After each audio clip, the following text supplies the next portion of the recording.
दर्शक मित्र हो, नमस्कार. मी अमित कुमार शेलार आपणासमोर सिद्धहस्त लेखक माननीय श्री बबन पोद्दार सरांची गुंजेचा पाला या कथासंग्रहातील कथा अभिवाचन करणार आहे. पण तत्पूर्वी आज आपण पहिल्यांदाच जर माझ्या चॅनलवरती आला असाल तर माझा चॅनल लाईक, शेअर आणि सबस्क्राईब करायला मित्र विसरू नका. आणि त्याचबरोबर जर अजूनही माझा चॅनल सबस्क्राईब केला नसेल तर तो जरूर सबस्क्राईब करा. आणि हो, कथा आपल्याला आवडली असल्यास किंवा काही सूचना असल्यास या कमेंट बॉक्समध्ये जरूर टाका. कसं होतं, कमेंट टाकल्यामुळं आम्हाला उत्साह मिळतो, प्रेरणा मिळते. आपल्या सूचना या कथा अभिवाचनासाठी प्रेरणा देणाऱ्या आणि लेखकाला आणि वाचकाला उत्साहदायी ठेवतात. तर ऐकूया माननीय श्री बबन पोद्दार सरांची गुंजेचा पाला या कथासंग्रहातील कथा गुंजेचा पाला. असशील तसा निघून ये. सुहासची तार वाचली आणि क्षणभर थिजून गेलो. कपाळावर घामाची टिप उभी राहिली. उभे आडवे शुभाशुभ विचार काळजावर रोंबो नाचू लागले. गणपती उत्सवात पोरं सोरं नाचतात ना, तसे एक विचार तर नाचता नाचता काळजावर आडवा झाला आणि भांग खाल्लेल्या पोरासारखा. सुहासनं काही बरं वाईट तर करून घेतलं नसेल. कपाळावरची टिपा आता वाहू लागली होती, कारण भिजून चिंब झालो होतो. डोळ्यावर साक्षात भीती उभी होती. हृदयाची कंपनं उगाच वाढली होती. संथ पाण्यात चिखल ढासळावा तशी, एकदा नव्हे तर 100 वेळा. घड्याळाने कुठंतरी रात्रीच्या 2चे टोले दिले. खिडकीतून मी बाहेर पाहिलं. रपारपा पावलं वाजवीत बॅटरीच्या उजेडात पोस्टमन बोळातून चालला होता. बारीक बारीक होत होत तो मोठ्या रस्त्याला लागला. खांबावरचे दिवे रस्त्याकडे बघत मिचमिचत होते. खिडकीतून बाहेर डोकं काढीत अंधाराचा अंदाज घेण्यासाठी मी दूरवर पाहिलं. भिंतीतल्या एका पोकळीतून एक पाकोळी भरकन माझ्या कानाला चाटून गेली. पंखाचं फरफर करीत पटकन मी मागे सरलो. बाहेर अंधारात नजर एकसारखी पाजरत होती. लहान पोरानं नाक नसलेला रोगी विस्मयानं पाहावं तसं अगदी. मंत्रावल्यासारखा कपडे करून मी खोली बाहेर पडलो. सुहासचं घर तरी 3-1 फरलांगावर होतं. काही उपयोग होणार नाही हे माहीत असून सुद्धा त्याच्या घरी चौकशी करून येऊ, काय ते ठरवू असा विचार मनाशी करीत मी झपाझपा पावलं उचलत त्याच्या घराकडे निघालो. सांडलेल्या काळोखात मी सुहासच्या घराचा दरवाजा वाजवला. मला पाहून अर्धवट उघडलेल्या दारातून तात्या मास्तराने विचारलं, काय रे, एवढ्या रात्रीचा? सुहास त्याचं काही चाचरत अडखळत मी प्रश्न केला. आणि मास्तरांच्या नजरेत दाटलेला तिरस्कार मिणमिणत्या उजेडात मातीतल्या पोत्यारासारखा मला दिसला. एखाद्या मांजरासारखं वस्कर माझ्या अंगावर येत ते ओरडले, सुहास, तो जामनगरला असतो, माहित आहे ना? इथं काय त्याचं? तसं ना मग गुरुजी, त्याची तार मिळाली आत्ताच, म्हणून चौकशीसाठी. त्याची चौकशी इथं करायची काही गरज नाही, समजलास? गुरगुरणाऱ्या कुत्र्यासारखं खेकसत त्यांनी दार लावून घेतलं. मुकाट्यानं पायऱ्या उतरून मी रस्त्यावर आलो. मनात अनेकविध विचार थैमान घालत होते. क्षण क्षण पाजरत होते. लांबवर दिसणाऱ्या मिट्ट काळोखात अंधार काळजावर पसरलेला होता. छोटंसं मन अंतर्मनाच्या पटलावर धक्के देत लहान पोरासारखं विचारत होतं, मानवी मन एवढं निष्ठुर का असतं? स्वतःच्या अपत्याबद्दल काहीच आस्था नसावी. आप्तेष्टांचं प्रेम एवढं का बरं आटून जातं? किंबहुना प्रेम एवढं नष्ट होऊ शकतं? कशी असावी ही मायेची छेदणारी, कशी असावी ही मायेची गुंफण? कुणी घडवले असावेत हे प्रेमाचे मायेचे धागे, उभे आडवे धागे, एकमेकाला छेदणारे धागे, कधी एकरूप झालेले तर कधी अंतरलेले. हे धागे गुंफताना त्यांची ठेवण एकसारखी का बरं नसावी? कुणाचं आयुष्य मायेनं, प्रेमानं, जिव्हाळ्यानं दबून जातं, धो धो पडणाऱ्या पावसासारखं. तर कुणाच्या वाट्याला कोरड्या ढगांची सावली सुद्धा नसावी. कुणाच्या वाट्याला कौतुकाच्या कापडांची रेशमी गुलाबी बेसुमार वेष्टन असावी, तर कुणाची बोटभर चिंधीचा तुकडा सुद्धा पडावा. चिंधीच्या तुकड्याचा सुद्धा तोटवडा पडावा मुठभर शब्दांचा. कुणाचं जिनं धोत्र्याच्या पानासारखं कडूशार, तर कुणाचं मधाळ गुंजेच्या पाल्यासारखं. गुंजेचा पाला हो, चघळावा तितका गोड गोड. सुहासला खूप आवडायचा. शाळेत असताना त्याचा खिसा सदोदीत भरलेला असायचा गुंजेच्या पाल्याने. आमची दोस्ती त्या गुंजेच्या पाल्याच्या देवाणघेवाणीमुळेच. आमचे आयुष्य एकरूप झाली होती त्या किशोरावस्थेतच. कधी कधी तो म्हणायचा, विनया, अरे या ओल्या वाळल्या पाल्यात ही एवढी गोडी कुठून येते रे? किती गोड गोड लागतात ही पानं. विनया, या पाल्यासारखं रे आपली मैत्री. एक एक दिवस एका एका पानाचा, चगळावा तितका जास्तच गोड.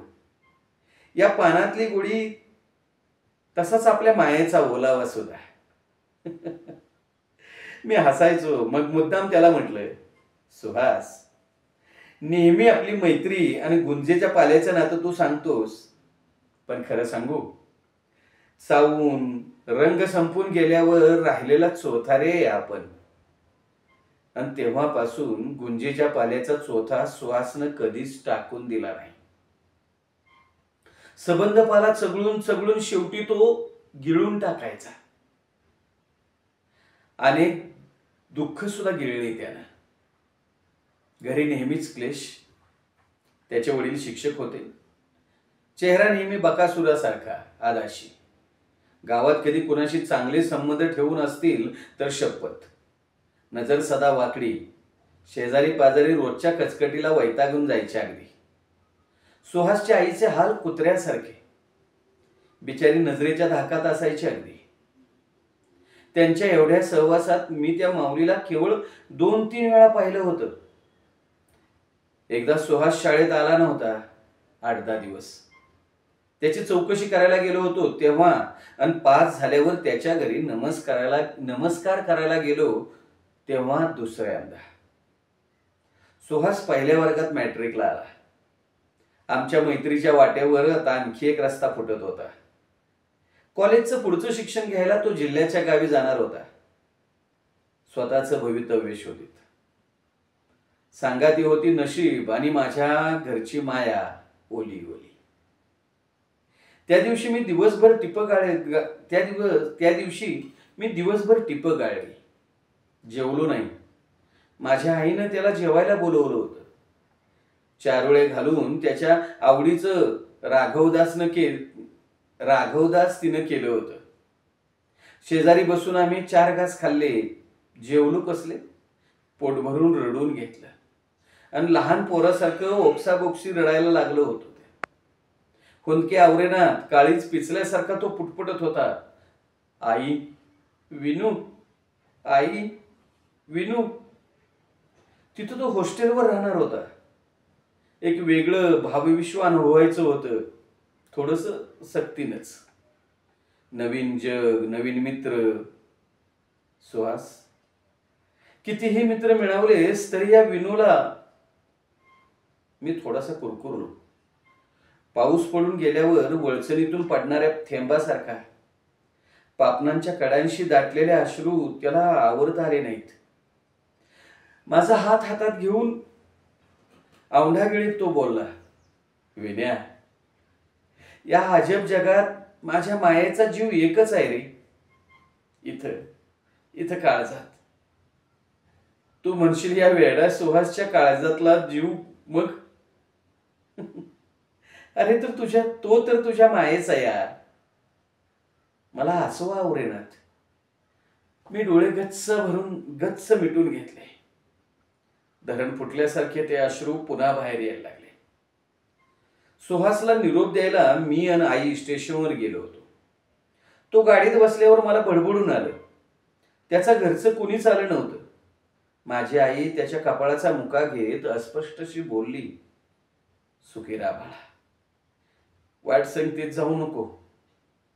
काही कमी जास्त लागल्यास. आणि सुहासच्या डोळ्यातली आसू उघळू लागली. हुंदके देत तो काहीसा पुटपुटत होता. आईला राहावे ना. ती उन्मळून रडू लागली. गाडी सुटायला 1 मिनिटभर अवकाश होता.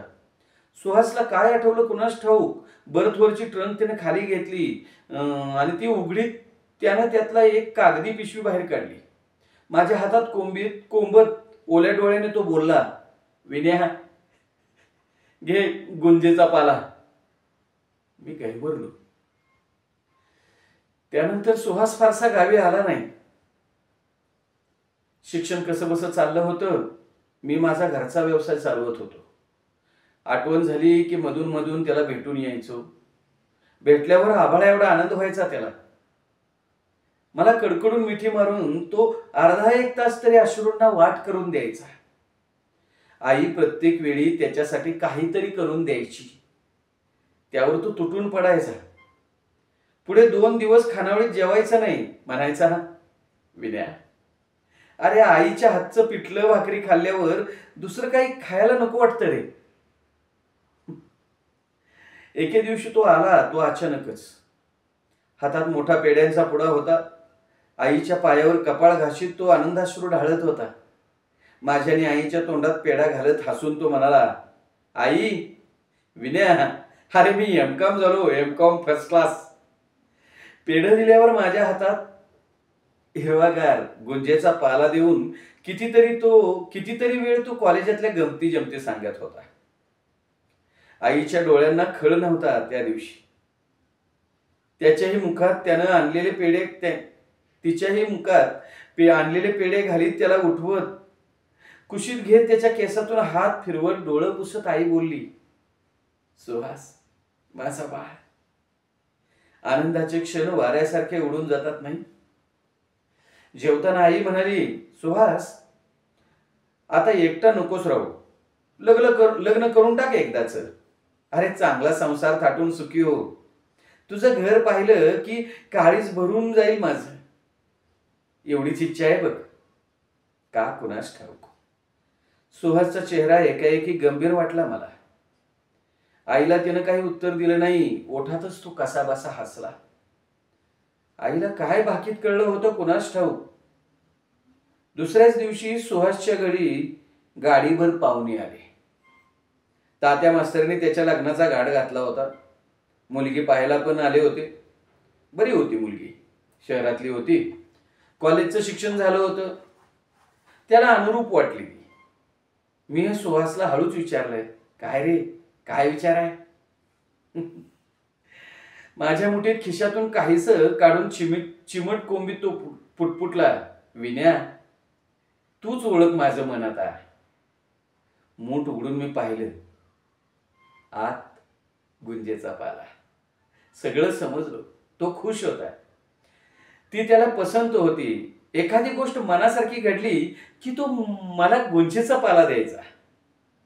लग्न ठरल्याबरोबर आठवड्याभरानं एका अपरात्री मला उठवून त्यानं बाहेर नेलं. विन्या, एक फार वाईट गोष्ट आहे बेटा. काय रे, काय झालं. काय सांगू तुला. अरे वागणुकीनं पोरगी चांगली नाही रे. मी स्वतः चौकशी करून आलोय. डोळ्यांनी पाहिले. तिच्या गावी माझी एक मावस बहीण राहते. आज तिचाही निरोप आला. मी खात्री करून घेतली, सगळं डोळ्यांनी बघून. काय सांगतोयस, असं कसं होईल. खरंच रे विन्या. म्हणून तर तिचा बाप 20,000 हुंडा देऊन मला विकत घेण्याचा प्रयत्न करतोय. पण कशावरून. हे बघ, ती चांगली नसल्याचं सांगतोयस, पण कशावरून. विन्या, तिच्या गावी माझ्या मावस बहिणीचा नवरा डॉक्टर आहे. तुला सगळं काही फोड करून सांगायला पाहिजे का रे. तो थोडासा चिडला होता माझ्यावर. नको, पण आता काय करायचं रे. भोवया विस्फारित मी त्याला विचारलंय. विनू, हे लग्न आता होता कामा नाही रे. माझं आत्तापर्यंतचं आयुष्य तुला ठाऊकच आहे. अगदी काल परवापर्यंत रेग तू जाणतोस. विनू, माझं पुढचं सारं आयुष्य केवळ माझ्या भावी पत्नीवर अवलंबून आहे. अरे मला भक्कम मायेचं कोणी सुद्धा नाही रे विनय. तो गलबलून बोलत होता. 17 तारीख ठरवली ना? होय. आज तर 13. चल चल चल चल तू. त्याचा हात पकडून त्याला धीर देत मी त्याला म्हणालो. कुठं? पोस्टात. तो लग्नाला उभा राहणार नसल्याची तार करून आम्ही घरी परतलो. 2 दिवसात सुहासच्या घरी फार मोठं नवल घडलं. मग मुलीचा बाप कुणा आमदार आणि 4-5 प्रतिष्ठित लोकांना घेऊन तात्या मास्तरांच्याकडे आला. सुहासला प्रत्येकाने विचारलं, काय घडलं असं? का नाहीस तयार?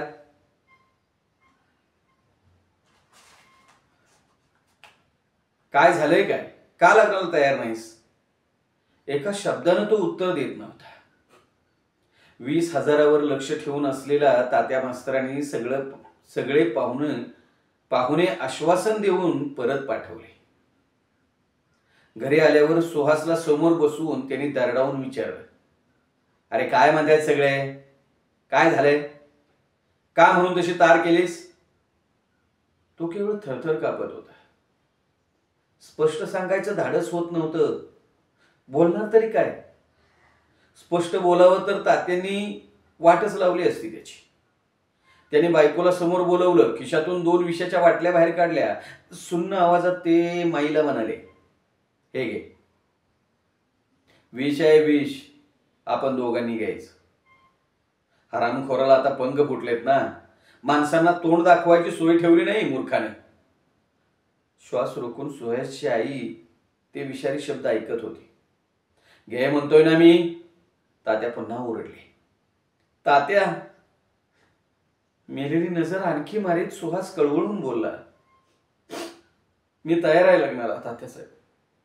नाहीतरी तुम्ही मला दुःखाच्या दरीत लोटल्याशिवाय थोडेच राहणार आहात. सुन्न होऊन तात्याने ते शब्द ऐकले. त्या टणक काळजावर काही परिणाम झाला की नाही कुणास ठाऊक, पण घडायचं ते घडलंच होतं. 17ला 2 पदरांची गाठ मारून भटजी मोकळे झाले. सुहास मख्ख चेहऱ्याने सगळीकडे बघत होता. त्याला काही सुचत नव्हतं. एका कोपऱ्याशी गाठून मी त्याला विचारलं, सुहास, काही झालं तरी आज आनंदाचा दिवस आहे. मला नेहमीची आनंदाची भेट नाही देणार? आणि त्याने खिशात हात घातला. माझ्या हातात चिमूट ठेवत तो म्हणाला, घे, आज चांगला नाही रे. घे, आज चांगला नाही रे, पण कीड लागली त्याला. भोकं पडली त्या पाल्याला. हे बघ.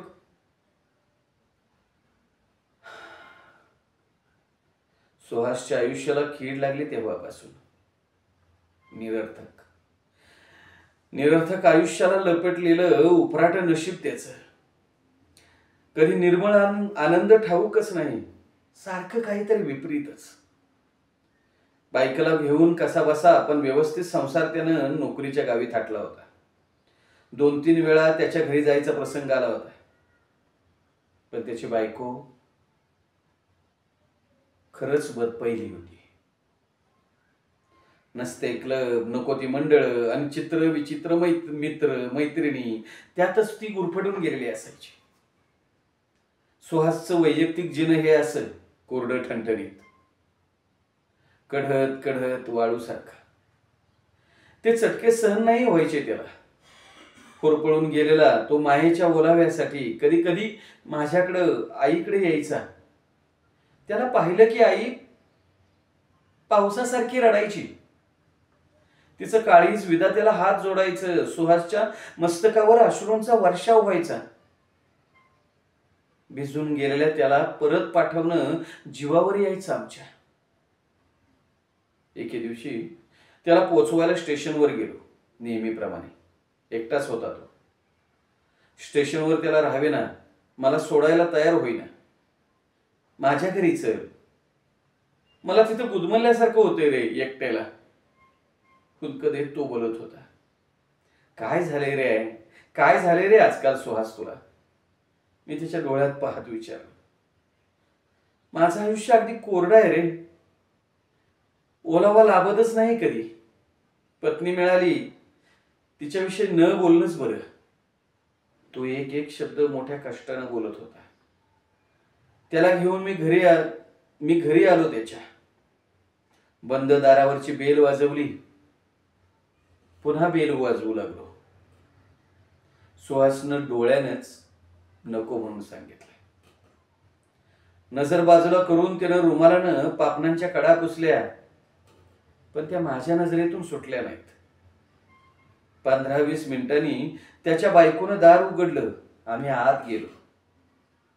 कोचा शेजारच्या 2 खुर्चीत 2 अनोळखी माणसं सिगारेटचा धूर सोडीत बसून होती. सुहासची बायको. तिनं तंग मॅक्सी घातली होती. नजर आम्हाला पाहून तिरस्कारानं ओतप्रोत भरून गेली होती तिची. तिला शेकहँड करून ती माणसं थोड्या वेळाने तिथून निघून गेली. मी काय समजायचं ते समजून गेलो. सुहासकडे पाहिलं. शून्यात हरवला होता तो. आंधळी नजर आड्यात गुरफटून ठेवली होती त्यानं. त्याच्या मनाचा कानोसा घ्यावासा वाटला नाही. सहनशक्ती संपली. पर्णहीन वृक्षासारखं त्याचं मन झालं होतं. क्षणभर रागही आला थोडासा त्याचा. मी असतो तर अशा बायकोची केव्हाच वाट लावली असती, मनाशी मी म्हणलो. पुन्हा शेकडो प्रश्न मनात विचारित बसलो. माझं मन दुथडी भरलेल्या नदीसारखं धावू लागलं. का एवढा लाचार झाला या सुहास? मला हे न सांगण्यासारखं काय आहे त्याच्यात? अरे द्यावी तिला सोडून. अरे कशाला हवीत असली थिर? आणि उत्तरही माझ्या मनाचंच. हो, तात्यांची प्रतिष्ठा, आईची दुबळी माया. मी काहीच बोललो नाही. जाऊ मी? त्याच्या पाठीवरून हात फिरवत मी त्याला विचारलं. थांब रे थोडासा. एवढ्या लांबचा प्रवास आज नको जाऊस. थकला असशील तू पण. सकाळी उठून. नको. कारण मला तिथं थांबावंसच वाटत नव्हतं. अश्रूंना आवर घालत मी बाहेर पडलो. सुहासकडे मागं वळून बघायचं धाडसही झालं नाही. काळजाला जखम व्हावी तशी वेदना उराशी घेऊन मी परतलो. आईला यातलं काहीच सांगितलं नाही. ओली जखम, सुके अश्रू, निसटते क्षण, अनामिक आत्मिक ओढा, रक्ताळलेलं प्रेम, शेकडो हजारो विचार क्षणार्धात डोळ्यापुढून गेले आकाशगंगेसारखे. रस्ता संपला होता. त्याची तार, तात्यांचे शब्द. कसा असेल तो? कुठं चौकशी तरी करायची आता. त्याचं काही बरं वाईट काय झालं असेल तरी. लहान मोठ्या होत जाणाऱ्या सावल्यांसारखे विचार रांगत होते. नको त्या प्रश्नांनी मन अगदी ढवळून निघत होतं. घरात येऊन आईला सांगितलं, मी सुहासकडे चाललोय आता लगेच. का रे, काही विशेष? तिनं पुढे काही विचारेपर्यंत मी अगदी धावत स्टेशन गाठलो होतो.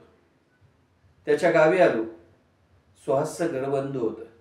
बाहेरून कुलूप. मी स्थिमित झालो. इथं चौकशी तरी कोणाकडे करायची? चक्रावल्यासारखा आभाळात बघत पायरीवर बसून राहिलो. काही सुचेनासं झालं. त्याची तार खिशातून काढून उगाचच पुन्हा एकदा वाचली. थोड्याशा वेळानं कोपऱ्यावर सुहासची बायको दिसली. कुणीतरी बरोबर होतच. मी उठून तिच्या दिशेनं चालू लागलो. मला पाहून ती क्षणभर गोंधळली असावी. जवळ जाऊन मीच विचारलं, सुहास कुठं आहे? त्याची तार माझ्याकडे नुसतंच पाहत ती राहिली. मी पुन्हा विचारलं, सुहासची तार? ती गप्पच. माझं मन संतापलं. एवढं जीव तोडून मी विचारतोय, नीतीची वाचा बंद असावी. अहो, सुहास कुठं आहे विचारतोय मी. थोड्या रागानं मी विचारलं. माझ्यावर विस्तवासारखी नजर रोखीत ती एकदम ओरडली, चालते वा. माझा त्यांचा काही एक संबंध राहिला नाही आता. मूर्ख कुठचे. भिजलेल्या पाखरासारखी माझ्या मनाची अवस्था झाली होती. जो जो कोरडं व्हायचं, धडपड करावी तशी तशी आधीरता वाढत गेल्यासारखी. कुंद उन्हात मी उगाच सरळ सरळ सूर्याकडे टक लावून बघत राहिलो, वेड्यासारखा. क्षणातच त्याचं परीघ दिसू लागलं, लाल हिरवा परीघ. डोळ्या एवढ्या लाल लाल गुंजेसारखा, स्वतःभोवती उलट सुलट फिरल्यासारखा. एक मोठं मोठं शून्य परिघात परिघात, शून्यात शून्य, एकमेकाला छेदणारी न छेदणारी, एकमेकात सामावून गेलेली असंख्य असंख्य वर्तुळ, एकातून दुसरं विलग होत जाणारी, पुन्हा जवळ जात एकात एक गुडूप होणारी, सारी शून्य शून्य, पण अगणित परीघ, अगणित परीघ. माझ्या नजरेसमोर लाखो बारीक बारीक पांढरे काळे ठिपके नाचू लागले होते. सुहासच्या 4-5 मित्राकडे त्याची चौकशी केली. कुठूनच कळलं, परवा त्याची नी बायकोची भांडणं झालं. तो आत्महत्या करायला निघाला होता. कुणीतरी येऊन त्याची समजूत काढली होती. वेड्यासारखा झाला होता तो. कुठं निघून गेलाय, घरी जातो म्हणून. जास्त काही कळलं नाही. उन्ह डोक्यावर आली होती. त्याला आणखी कुठंच शोधणार मी या अनोळखी गावात. पोटात भूक लागल्यासारखी वाटली. विमनस्क मनाने मी उठून कुठंतरी जेवण घेतलं. हॉटेलाबाहेर पडलो. बाहेर पानपट्टीचं दुकान होतं. मी पान नाही खात कधी. पानपट्टीच्या खोक्याबाहेरच्या बोर्डावर मी थबकलो आणि तिथं नाव होतं सुहास पान शॉप. मला पुन्हा कल्पना आलं. मी उभाच होतो त्या पाठीकडे पाहत. त्या सुहासमध्ये मला माझा सुहास दिसू लागला होता. छोटासा शाळेतला सुहास. मॅट्रिक झाल्यानंतरचा M.Com झाल्यावर घरी आलेला सुहास. लग्नाला आम्ही दोघांनी तार केली तेव्हा, आणि काल त्यानं मला तार केली तोही सुहास कालचा. कशी असेल त्याची अवस्था.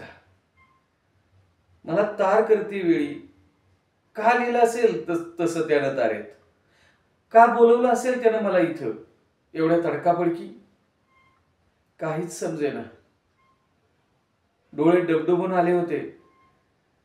बोला साहेब. पानवल्याच्या शब्दाने मी जागा झालो. मसाला, त्याला मी सांगितलं. पानावर ओला कात होती. त्यानं मला विचारलं, साहेब पाला घालू का पानात गुंजेचा. काळजावरच्या जखमेशी बुरशी क्षणार्धात उडून गेली आहे त्याच्या शब्दांनी. ओल्या जखमेतून जास्तच रक्त ओघाळू लागलं. गालावरची आसू आता वाहू लागली होती. डोळे चिंब पुशीत मी पानवाल्याकडे बघत होकारार्थी मान हलवली. त्यानं पान पुढे केलं. उघडून मी उगाच पाहिलं. कारण नसताना कुठून तरी एक वाऱ्याची झुळूक आली आणि त्याच्याबरोबर गुंजेचा वाळलेला पाला क्षणार्धात उडून गेला. खाली जाऊन तो रस्त्यात नाल्यात पडला. त्या गढूळ पाण्याबरोबर तो वाहून जाऊ लागला. माझे डोळे कधीच वाहू लागले होते. कुंदका दाटून आला होता. वरचा ओठ दाताखाली मुडपत एक दीर्घ श्वास घेत मी पायाखाली टाकलं आणि रगडून टाकलं, मातीत मिसळून टाकलं. पानवाला विस्मयानं बघतच होता माझ्याकडे. त्यानं काही म्हणायच्यात मीच त्याच्या पुढे हात केला आणि म्हणालो, थोडासा गुंजेचा पाला देता का. गुंजेचा. भली मोठी चिमूट हातावर ठेवत तो आश्चर्याने विस्मित झाला होता. त्यानं दिलेला पाला मुठीत घेऊन मी डोळे चोळीत स्टेशनच्या रस्त्यावर लागलो. तिकिटाच्या खिडकीपाशी बरीचशी रांग होती. एका टोकाला मी उभा राहिलो. बाजूला कुणी एक विचारित होतं, कसली गडबड चालली हो वेटिंग रूम मध्ये. काय नाही हो, अहो कुणी प्रवासी मरून पडलाय तिथं रात्रीपासून. पोलिसांना ओळखच पटत नाहीये. आणि विशेष म्हणजे त्याच्या प्रेताखाली कितीतरी गुंजेचा पाला पडलाय. तापलेल्या शिशासारखे ते शब्द माझ्या कानात शिरले. वाऱ्यासारखा मी तिकडे पळालो. प्रेत सुहासच होतं. त्याच्या अंगाखालून मुंग्यांची एक रांग चालली होती. तीन तीन चार चार मुंग्या मिळून खिशातून पडलेली ती छोटी छोटी वाळलेली पानं ओढून ओढून ओढून कुठंतरी नेत होत्या. विस्फारल्यासारखा मी पुढं झालो. त्याच्या निर्जीव शरीराला कवटाळून धाय मोकलून रडू लागलो. त्याच्या डोक्यावर ओठ टेकून आसू गाळू लागलो. त्याचे ओठ अर्धवट उघडेच होते.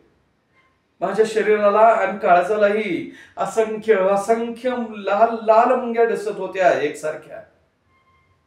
बधीर झालेल्या काळजाला आता कसलीच जाणीव होत नव्हती, कसलीच जाणीव होत नव्हती.